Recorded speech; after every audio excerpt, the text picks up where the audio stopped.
Bien-aimés en Christ, bonjour. Bonjour. Merci. Le temps de se réveiller un tout petit peu. Que Dieu bénisse sa parole et qu'il nous dispose nos cœurs à l'écouter. Nous poursuivons notre série de prédications du livre d'Exode et ce matin, nous méditerons les chapitres 13, 15 à 21. Je vais développer cette partie en 3 points pendant ce survol. Et je vous dis déjà que synthétiser 3 chapitres, ce n'était pas facile pour moi. Et donc, si jamais vous voyez que je dépasse du temps qui m'est imparti, alors arrêtez-moi, faites-moi signe, j'aurai déjà dit l'essentiel de mon message. Avant de plonger dans la section du message de ce matin, je me propose de faire une restitution de ce que j'ai retenu de la section traitée dimanche dernier. Exode, les chapitres 11 et 12. Ces chapitres annonçaient d'une part la dernière épreuve et d'autre part le départ imminent du peuple d'Égypte. Dieu délivre son peuple de la servitude, le fait sortir de l'esclavage d'Égypte pour aller vers la liberté, la terre promise. La nation dont ils ont été les esclaves subit le jugement de Yahvé, l'Éternel, et le peuple sort avec des grands biens. Le but des fléaux est révélé. Amener Pharaon, l'Égypte, mais aussi les Israélites à reconnaître qui est Yahvé, qui est l'Éternel, le Dieu Tout-Puissant, qui délivre son peuple de l'oppression et veille ainsi à l'accomplissement de ses promesses, afin que vous sachiez que nul n'est semblable à lui sur cette terre. Exode 9, les versets 14.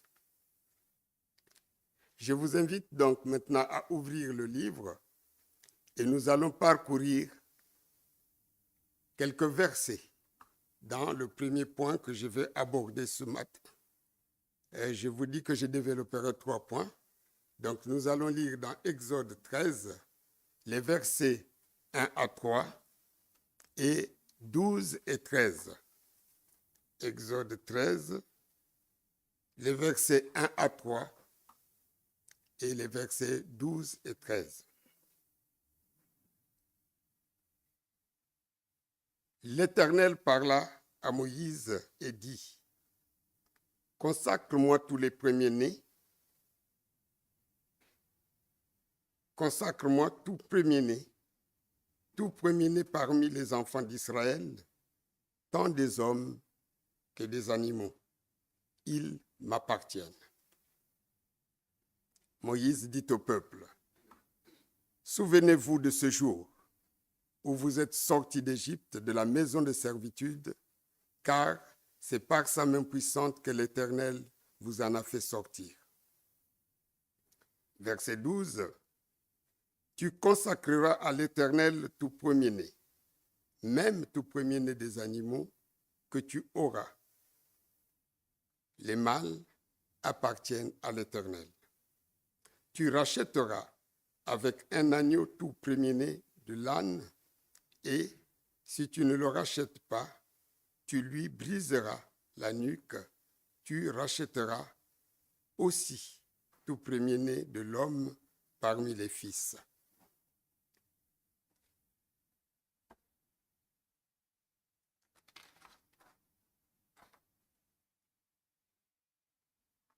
Ce premier point que je vais aborder avec vous, je l'ai intitulé « La sanctification des premiers-nés en Israël ». Le chapitre 13, comme le chapitre 12, la fin du chapitre 12, parle de la délivrance d'Israël qui est en train de s'opérer. Celle-ci ne fut totale qu'après le passage de la mer Rouge. En effet, les Israélites étaient délivrés du jugement et mis à l'abri par le sang du sacrifice de l'agneau pascal. Les instructions que donne Dieu à Moïse se terminent par un geste d'obéissance totale de la part du peuple. Chapitre 12, verset 50. Chapitre 12, verset 50. Tous les enfants d'Israël furent ce que l'Éternel avait ordonné à Moïse et à Aaron. Ils le firent ainsi. Car si le peuple est désormais libre, c'est pour se mettre à l'écoute des ordonnances de l'Éternel et lui obéir. La liberté n'est pas la vie sans règle. Après une première déclaration concernant tout premier-né des Israélites qui devraient être sacrifiés au service de l'Éternel, sachez qu'il s'agit des animaux et des hommes épargnés lors de la 10e plaie. Moïse s'adresse à nouveau au peuple à propos de la Pâque et de la fête des pains sans levain. Puis revient au sujet des premiers-nés. Verset 16. Cette requête de sacrification ou de consécration souligne l'idée selon laquelle tous les premiers-nés appartiennent à l'Éternel. Par conséquent, ils doivent être rachetés. Il convient de noter qu'il ne s'agit pas ici d'offrir des enfants en sacrifice, mais de les consacrer. Le Dieu d'Israël est farouchement opposé contre les sacrifices humains. Nous pouvons lire dans Lévitique 12, le verset 21. Lévitique 12, verset 21. Lévitique 12, le verset 18 plutôt, verset 21.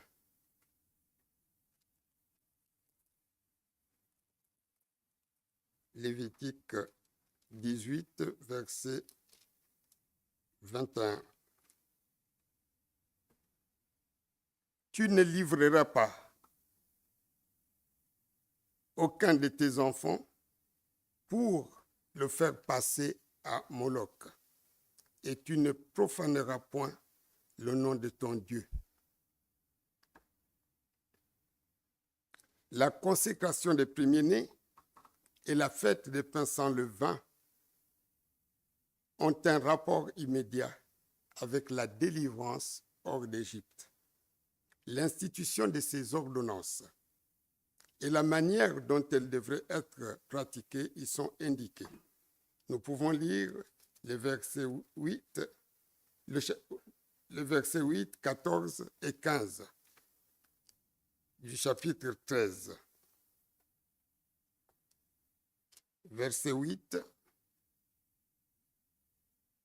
Tu diras alors à ton fils, c'est en mémoire de ce que l'Éternel a fait pour moi lorsque je suis sorti d'Égypte. Verset 14. Et alors, ton fils te demandera un jour, que signifie cela? Tu lui répondras, par sa main puissante, l'Éternel nous a fait sortir d'Égypte, de la maison de servitude. Verset 15. Et comme Pharaon s'obstinait à ne point nous laisser aller, l'Éternel fit mourir tous les premiers-nés dans le pays d'Égypte, puis les premiers-nés des hommes jusqu'au premier-né des animaux. Voilà pourquoi j'offre en sacrifice à l'Éternel tout premier-né des mâles et je rachète tout premier-né de mes fils. En relation avec le rachat, on relève le fait tout de même que Israël était loin d'être meilleur que les Égyptiens. Seule la grâce faisait la différence ici.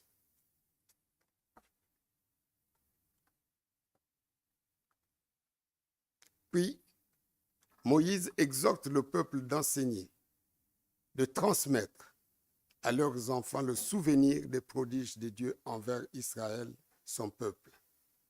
Il ne s'agit pas de vanter leurs exploits, mais ceux de l'Éternel.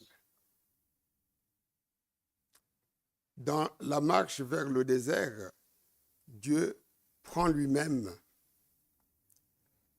la main du peuple et le guide sur le chemin qu'il choisit, et non celui que le peuple choisit ou que Moïse a choisi, afin de lui assurer la protection pendant la route. Le chemin le plus court pour se rendre en Canaan consistait à passer par le territoire des Philistins. Mais l'Éternel sait que le peuple pourrait se repentir en voyant la guerre et retourner en Égypte. C'est pour cela qu'il les conduit par le chemin du désert en direction de la mer Rouge. Le chemin du désert est l'école où ce peuple apprendra à connaître Dieu, ce que la chair, ce qui était dans son cœur. Apprendre Dieu et s'oublier. Deutéronome 8, verset 2 nous dit ceci, si vous pouvez ouvrir dans vos livres. Deutéronome 8, verset 2. Et tu te souviendras de tout le chemin par lequel l'Éternel, ton Dieu, t'a fait marcher ces 40 années dans le désert, afin de t'humilier et de t'éprouver pour connaître ce qui est dans ton cœur, si tu garderas ces commandements ou non.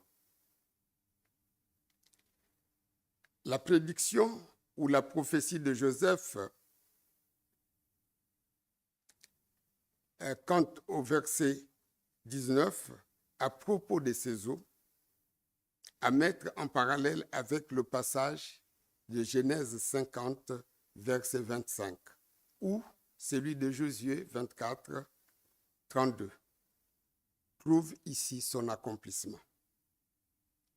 Joseph, arrivé comme esclave en Égypte, en sort libre au même titre que ses frères. Oui, la place de Joseph était bien sur sa terre, la terre promise. Comme qui dirait un proverbe africain, avec raison et à juste titre, les os d'un oiseau mort en l'air ne restent jamais en l'air.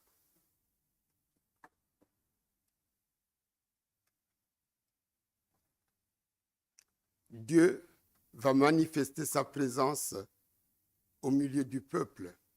La colonne de nuée et de feu est le signe visible de la présence de Dieu marchant aux côtés de son peuple, l'assurant de sa bonté et de sa fidélité. Le peuple en avait besoin, comme nous aussi aujourd'hui. Nous avons besoin de cette présence, une présence qui nous rassure en entendant la gloire.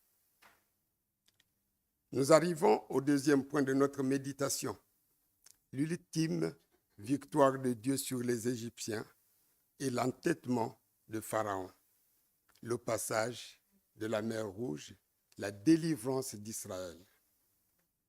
Si vous avez lu ce texte avant, on a l'impression que c'est Dieu qui prépare une embuscade aux Égyptiens. Lisons les versets 1 à 4.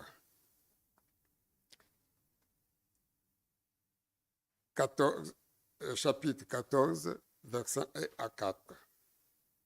L'Éternel parla à Moïse et dit, parle aux enfants d'Israël, qu'ils se détournent et qu'ils campent devant Pi-Hahiroth, entre Migdol et la mer, vis-à-vis de Baal-Séphon.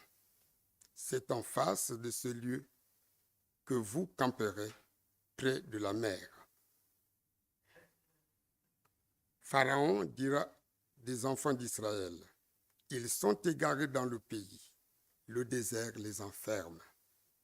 J'endurcirai le cœur de Pharaon et il poursuivra, mais Pharaon et toute son armée serviront à faire éclater ma gloire et les Égyptiens sauront que je suis l'Éternel. Et les enfants d'Israël firent ainsi.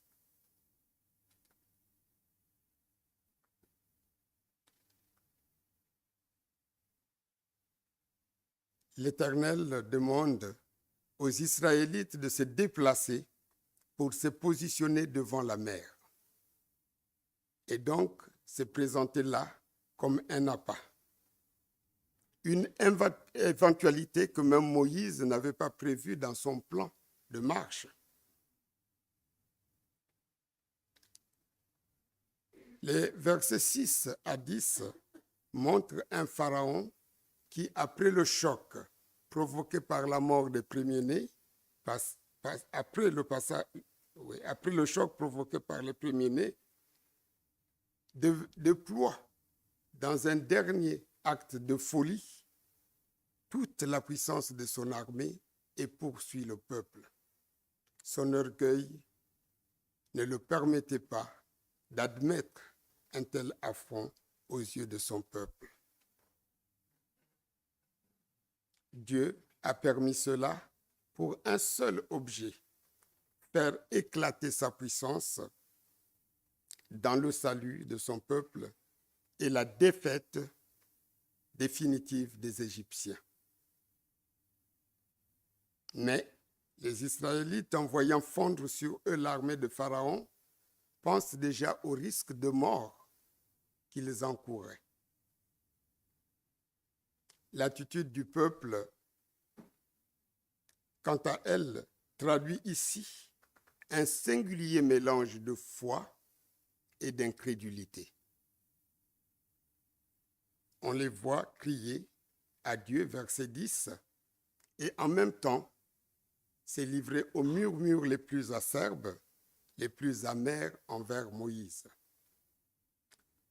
La réaction de ces Israélites, ces cris de colère à l'encontre de Moïse, l'ingratitude qui sera un des traits permanents du peuple tout au long de la traversée du désert, se manifeste ici pour la première fois.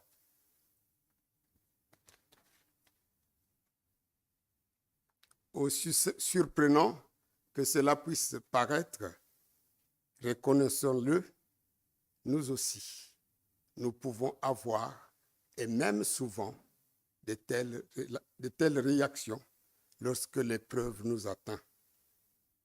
Dieu, qui avait pris soin d'insister sur l'importance du souvenir à transmettre, se retrouve face à un peuple qui a déjà oublié. Moïse, de son côté, au lieu de s'indigner d'une telle réaction et d'un tel manque de confiance, tente de calmer les craintes. Il trouve le moyen avec ces trois verbes d'encouragement. Ne craignez rien. Restez en place et regardez la délivrance de l'Éternel. Tout ceci montre combien notre foi est parfois vacillante. Pour preuve, lisons dans 1 Samuel, les versets 27. 1 Samuel, chapitre 27 plutôt, verset 1.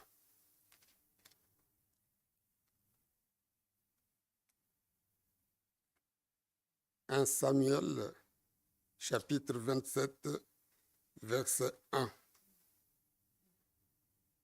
Il s'agit de la fuite de David devant Saül. David dit en lui-même, « Je périrai un jour par la main de Saül. Il n'y a rien de mieux pour moi que de me réfugier au pays des Philistins, afin que Saül renonce à me rechercher encore dans tout le territoire d'Israël. Ainsi, j'échapperai à sa main. » Face aux circonstances de la vie, les épreuves que nous pourrons subir, tenons ferme, afin de ne pas perdre la jouissance de notre salut.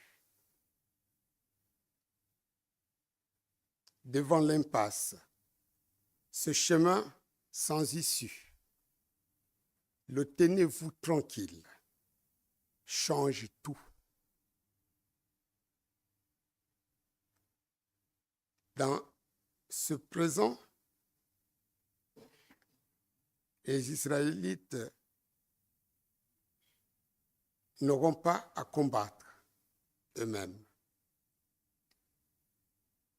Ils seront des spectateurs silencieux, nous dit la parole, de la victoire remportée pour eux par l'acteur principal seul, Yahvé l'Éternel.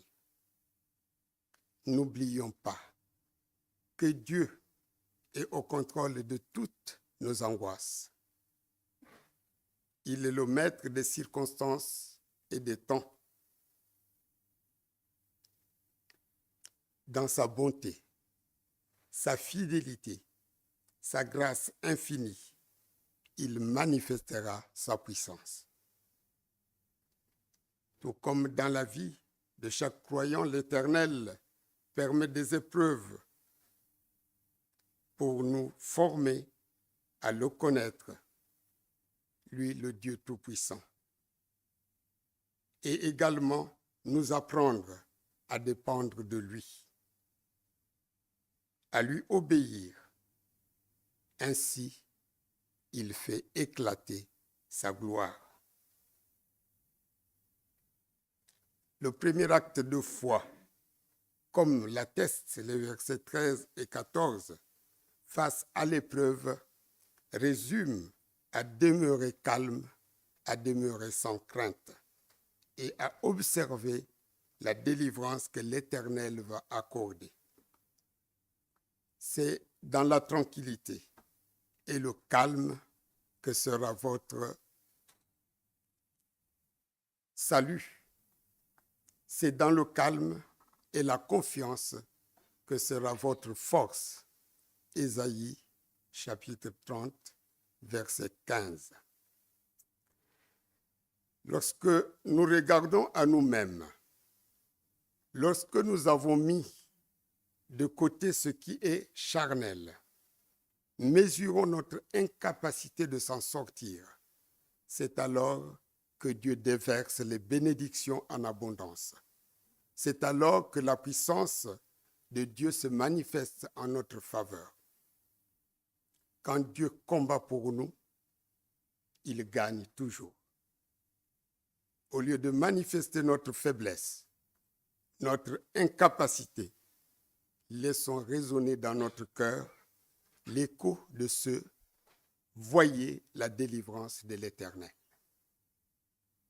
Pendant que Moïse donne au peuple l'ordre de marcher, Dieu endurcit le cœur des Égyptiens. L'amour de Dieu ouvre la voie pour faire le premier pas à ceux qui l'aiment. Belle image de cette traversée de la mer Rouge où les eaux se retiraient au fur et à mesure de l'avancée des Israélites, formant comme une muraille à leur droite et à leur gauche. Ironie du sort. Les Égyptiens les Égyptiens, comme par une sorte d'imitation, vont emprunter également le même passage. Versets 21-22.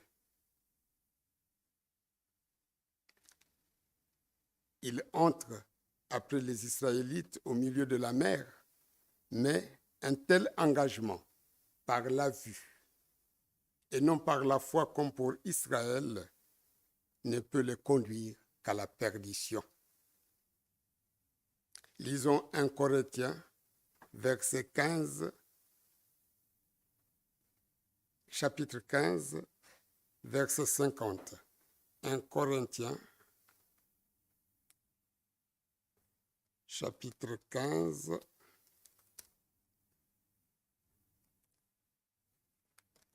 verset 50.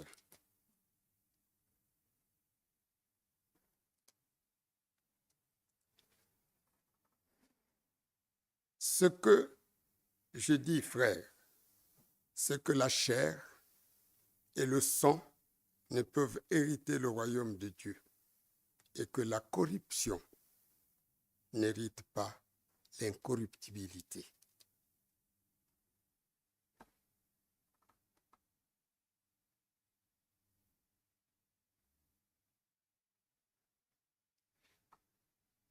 Sans la foi, il est impossible de plaire à Dieu et de lui être agréable, car il faut que celui qui s'approche de Dieu croit que Dieu existe. Hébreux 11, verset 6. Pour empêcher qu'Israël ne fût troublé durant le passage de la mer Rouge, l'Éternel s'interposa entre eux et le camp des Égyptiens. Le passage de la mer Rouge avait été un acte de foi pour les Hébreux. Chapitre 11, verset 29 nous dit, « C'est par la foi qu'ils traversèrent la mer Rouge, tandis que les Égyptiens qui en firent la tentative furent engloutis. » Dans un éclair de lucidité, ces Égyptiens condamnés reconnaissent enfin que c'est avec Dieu qu'ils combattent. Eux qui ne connaissaient pas le nom de Dieu le prononcent enfin. Israël vit la main puissante que l'Éternel avait dirigée contre les Égyptiens. Il crut à l'Éternel et à Moïse, son serviteur. Croire à Moïse. Juste un petit arrêt là-dessus parce que c'est pour la première fois qu'un homme soit présenté comme l'objet de la foi dans l'Écriture. Pour la première fois. 1 Corinthiens 10, verset 2 nous dit que Israël a été baptisé en Moïse, alors que nous sommes baptisés en Jésus-Christ. D'où l'objet de la foi en Moïse. Les Égyptiens furent baptisés en Moïse. Corinthiens 10, verset 2. Nous arrivons au troisième point de notre méditation, le cantique de victoire. John a choisi ce matin, j'étais émerveillé par le choix des cantiques qui parlaient effectivement de la gloire de Dieu, notamment « Quel beau soleil dans mon âme ». Un cantique que personnellement j'aime bien. Donc le chapitre 15 de notre troisième point s'ouvre par un magnifique chant de louange entonné par Moïse, mais aussi par sa sœur Marie. Un cantique de triomphe à la gloire de Dieu, dont on célèbre la force, la grandeur et la majesté, mais aussi la fidélité à l'égard de ses enfants, et enfin le règne éternel.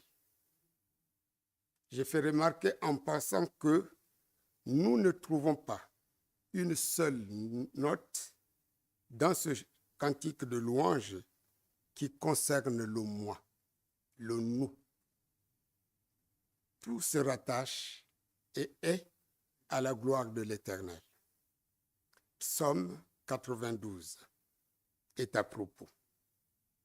Tu me réjouis par tes œuvres, ô Éternel, et je chante avec allégresse l'ouvrage de tes mains.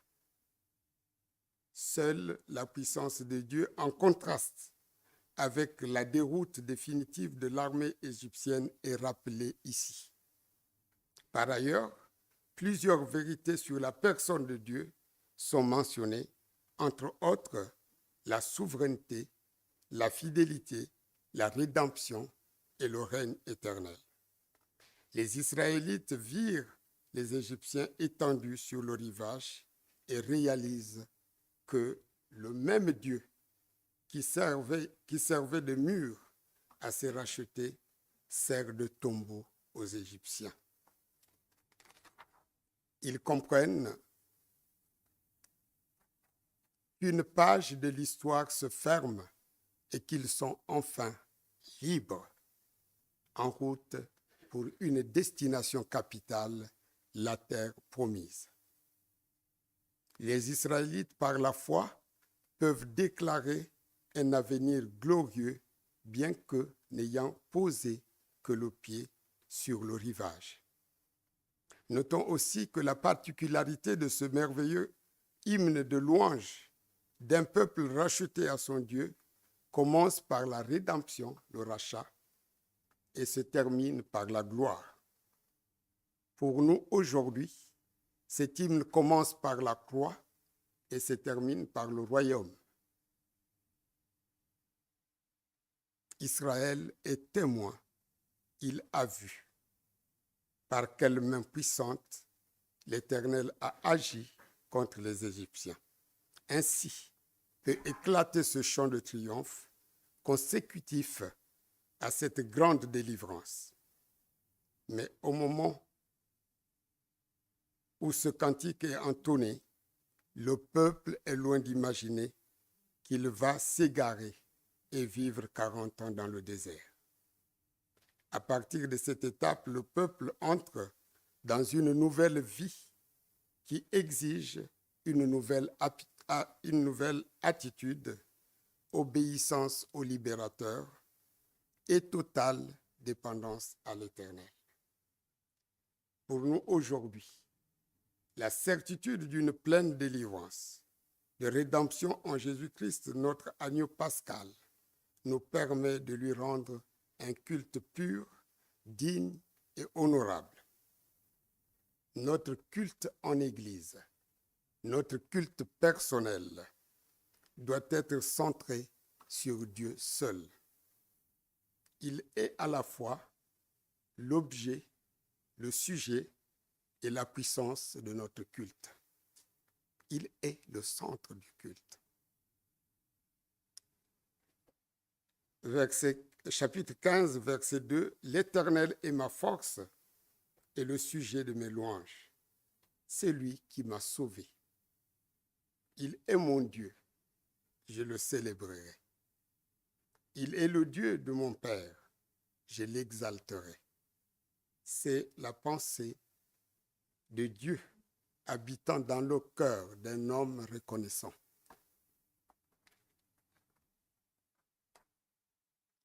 Retenons aussi que la mise à l'épreuve est l'occasion de nous découvrir, de connaître ce qu'est réellement notre cœur, mais aussi et surtout les ressources qu'il y a en Dieu.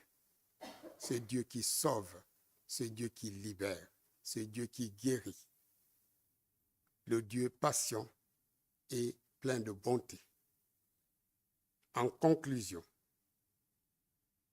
ceux qui marchent par la foi trouvent un chemin pour y marcher, tandis que les autres trouvent un tombeau. 1 Corinthiens 10, 1, 2 et 6 que nous pouvons lire. 1 Corinthiens chapitre 10.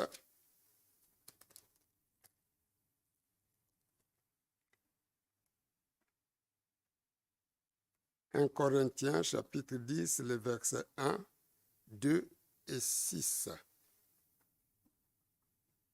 Mais moi Paul plutôt, je vous prie, par la douceur et la bonté de Christ, moi humble d'apparence, quand je suis au milieu de vous, et plein d'hardiesse à votre égard, quand je suis éloigné. Je vous prie, lorsque je serai présent, de ne pas me forcer à recourir avec assurance à cette hardiesse dont je me propose d'user contre quelques-uns, qui nous regardent comme marchant selon la chair. Verset 6. Nous sommes prêts aussi à punir toute désobéissance lorsque votre obéissance sera complète. Racheté miraculeusement de l'esclavage en Égypte, le peuple de Dieu le loue de tout son cœur. Mais maintenant, il devrait affronter le désert. La joie de la délivrance et la connaissance de son Dieu lui donneraient-elles la force intérieure de supporter les épreuves qui l'attendaient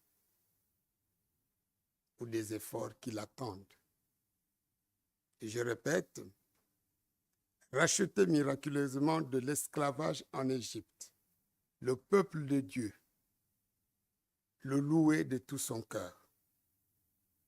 Mais maintenant, il devrait affronter le désert. La joie de la délivrance et la connaissance de son Dieu lui donneraient-elles la force intérieure de supporter les épreuves qui l'attendent? Nous aurons la réponse dans les prédications des sections suivantes. Que Dieu bénisse sa parole et je vous remercie de ne m'avoir pas jeté avant la fin de mon message. Amen.